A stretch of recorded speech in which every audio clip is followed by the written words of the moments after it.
Hello guys, तो आप सबका स्वागत है मेरे यूट्यूब चैनल में। तो हम एनालिसिस करेंगे बैंक निफ्टी और निफ्टी का। तो स्टार्ट करेंगे बैंक निफ्टी के साथ और पहले हम वीकली टाइम फ्रेम में देखेंगे। तो मैं इन कुछ लेवल को पहले हाइड कर देता हूँ और वीकली टाइम फ्रेम में आ जाते हैं। वीकली टाइम फ्रेम के हिसाब से हमें यहाँ पे हॉल्ट देखने को मिला, इसका ब्रेकआउट आया और यहाँ पे एक डोजी कैंडल बन गई है। जो कैंडल एक टॉप एरिया के आसपास अगर डोजी बीच में बनती है तो ये ट्रेंड कंटिन्यूएशन का सिग्नल होता है। कोई भी ट्रेंड जैसे यहाँ से स्टार्ट हुआ, यहाँ डोजी बनी, फिर यहाँ से एक अपसाइड मोमेंटम आता है, ये यहाँ बनी होती तो अगर ट्रेंड ये एक टॉप पे बनी है तो ये एक रिवर्सल पैटर्न भी हो सकता है और एक कंटिन्यूएशन पैटर्न भी हो सकता है, दोनों पैटर्न हो सकता है। और मुझे टॉप कंटिन्यूएशन का क्यों एक्स्ट्रा लग रहा है, क्योंकि मार्केट यहाँ पे एक बार, दो बार, तीन बार, चौथी टाइम अब टेस्ट करने जा रहा है, तब यहाँ पे साइडवेज हुआ और एक डोजी बनी है। तो इसके हाई पॉसिबिलिटी है कि ये रेजिस्टेंस एरिया को तोड़ दे और यहाँ से एक अपसाइड मोमेंटम दे और अच्छा खासा मार्केट 44,000 के आसपास भी ऑल टाइम हाई बनाने जा सकता है। और मार्केट यहाँ से अब डे टाइम फ्रेम में देखेंगे तो लगभग 2 हफ्तों से, 1 2 3 4 5 6 7 8 9 दिन से इस एरिया के अंदर फंसा हुआ है। तो इस एरिया में फंसे होने के बाद अगर इसका इस नैरो रेंज का किसी भी साइड ब्रेकआउट आया तो एक मार्केट एक अच्छा मोमेंटम देगा डाउन साइड या अप साइड। ये थ्योरी होती है कि कोई भी साइडवेज मार्केट का जिस साइड ब्रेकआउट आता है उस साइड में अच्छा मोमेंटम देता है। तो अगर अप साइड दिया तो एक कंटिन्यूशन पैटर्न में एक मार्केट बहुत बड़ा मोमेंटम कर सकता है, जो कि 44,000 के आसपास तक भी जाता हुआ हमें देखने को मिलेगा। अब सिंपली हम आ जाएंगे 1 घंटे के टाइम फ्रेम में, ट्रेंड देखेंगे कि 1 घंटे के हिसाब से ट्रेंड किस साइड है। अब यहाँ से हायर हाई हायर लो का ट्रेंड चल रहा था, अब यहाँ आते हुए इसके बाद जो ये ट्रेंड बना उसके बाद ये लोअर लोअर लोअर हाई का ट्रेंड बन गया। उसके बाद मार्केट नीचे आया, वापस से ऊपर गया, वापस से नीचे आया। तो ये इसका लेवल ब्रेक नहीं कर पाया, ये कोशिश तो की थी पर ये सस्टेन नहीं किया। मार्केट वहाँ से फेक ब्रेकआउट देकर डायरेक्ट नीचे आ गया, जो कि हमारे वेडनेसडे फ्राइडे के दिन मार्केट खुलने के बाद आया था। अगर ये वापस से इसके ऊपर सस्टेन कर गया तो फिर ये जो न्यू हाई बन जाएगा और यहाँ से मार्केट वापस से एक वो upper higher high lower high trend में स्टार्ट हो जाएगा और यहाँ से एक ऊपर के साइड मार्केट मूव कर सकता है। और अगर ये वापस से इस ट्रेंड इस लेन इसके नीचे आ गया तो market lower low lower high आ जाएगा और ये एक जो जोन बना हुआ है 7-8 दिन की रेंज है उसका भी ब्रेकआउट आएगा और मार्केट यहाँ से एक अच्छा खासा मूव डाउन साइड दे सकता है। तो अब आ जाते 15 मिनट में मंडे के दिन कैसे ट्रेड करेंगे। तो सिंपली ये मैंने लेवल्स बनाए हुए हैं।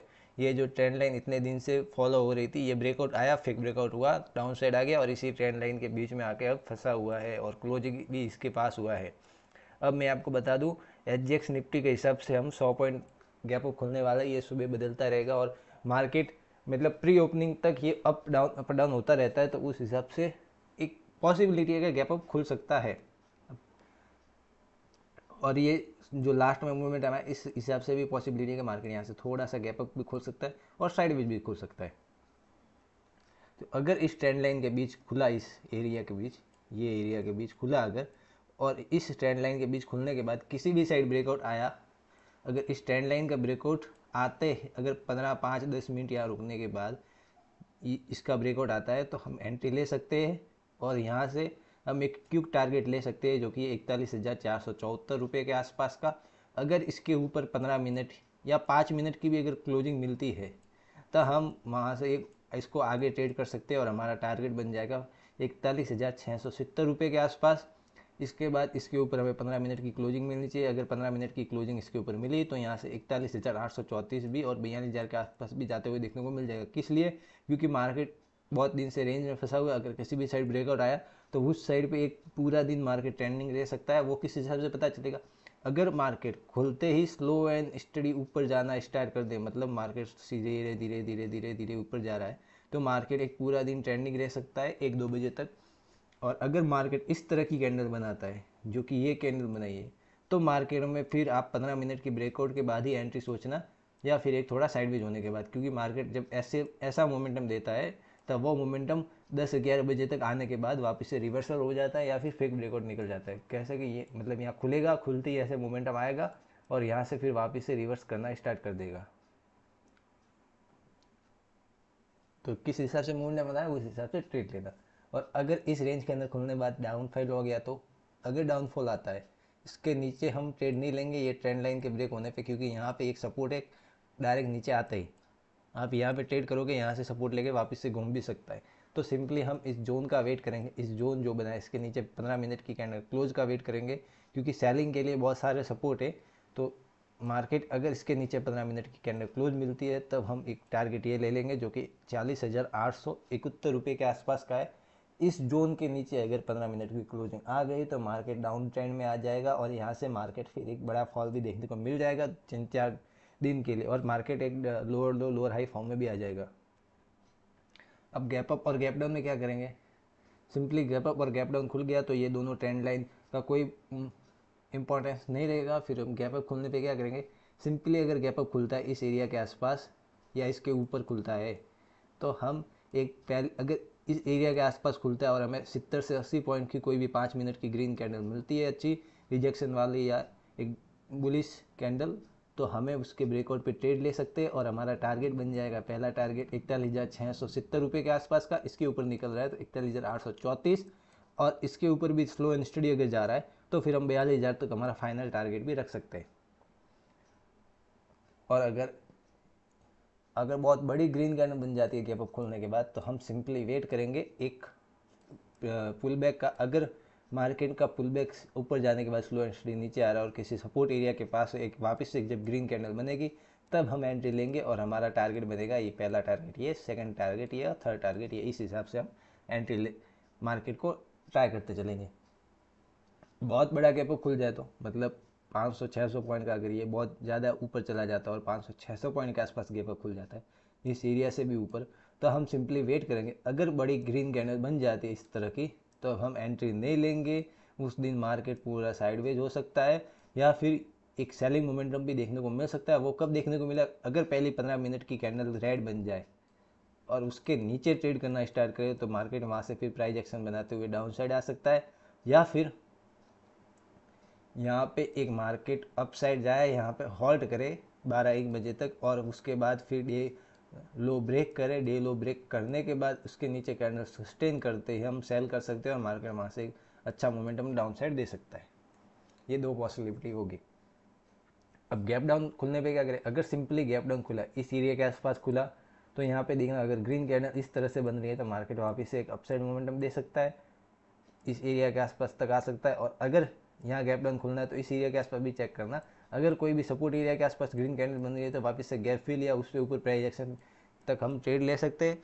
और अगर यहाँ से आप गैप डाउन यहाँ अगर इस एरिया के आसपास रेड कैंडल बन रही है इसके नीचे, अगर छोटी कैंडल है तो हम उसके ब्रेकआउट पे ट्रेड ले सकते हैं 5 मिनट की, और अगर बहुत बड़ी कैंडल है तो फिर हम एक पुल बैक का वेट करेंगे। पुल बैक लेने के बाद फिर हम एक ट्रेड करेंगे, क्योंकि यहाँ पे फिर बहुत बड़ा एसएल बन जाएगा और एक रिवॉर्ड उस हिसाब से मैच नहीं होगा।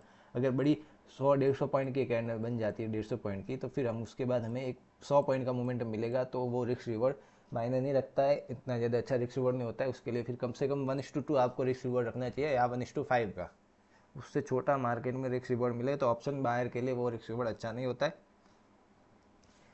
तो गैप डाउन में ये करेंगे और गैप अप में ये करेंगे, और उसकी साइड वेज बता दिया। तो इस तरह से आप बैंक निफ्टी में ट्रेड कर सकते हैं, ये हमारे लेवल से।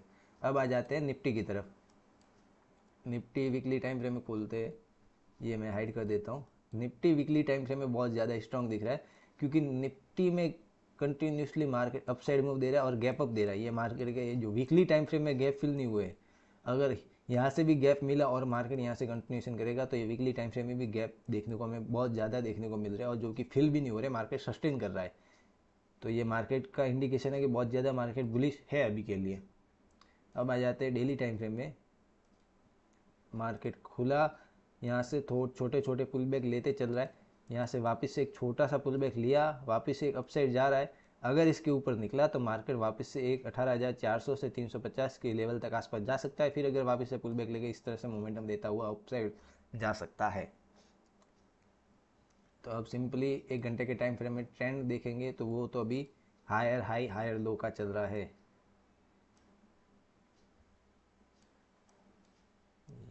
ये इस तरह का।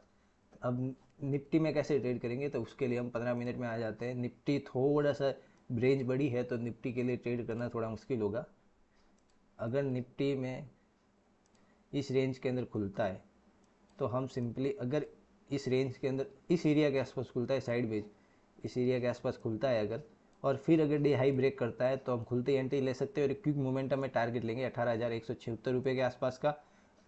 फिर हम इसके बाद एग्जिट करने के बाद अगर इस एरिया के ऊपर 15 मिनट की कैंडल क्लोज मिल गई तब हम ट्रेड ले सकते हैं और हमारा टारगेट बनेगा 18,316 का से लेकर 18,350 का ये जोन है। इस एरिया के आसपास हैवी सेलिंग देखने को मिली थी तो ये फाइनल टारगेट होगा हमारा अपसाइड के लिए।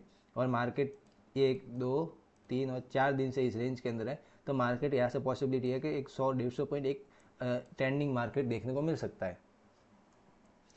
और अगर इस रेंज के अंदर बहुत नीचे खुल जाए मार्केट फिर इसको ब्रेक कर रहा है तब हम एंट्री प्राइस एक्शन देखने के बाद लेंगे, क्योंकि मार्केट ऑलरेडी यहाँ से यहाँ तक स्ट्रेच होगा तो इसको ब्रेकआउट देने के बाद अपसाइड और मोमेंटम आएगा नहीं आएगा उसका पॉसिबिलिटी थोड़ी कम होगी।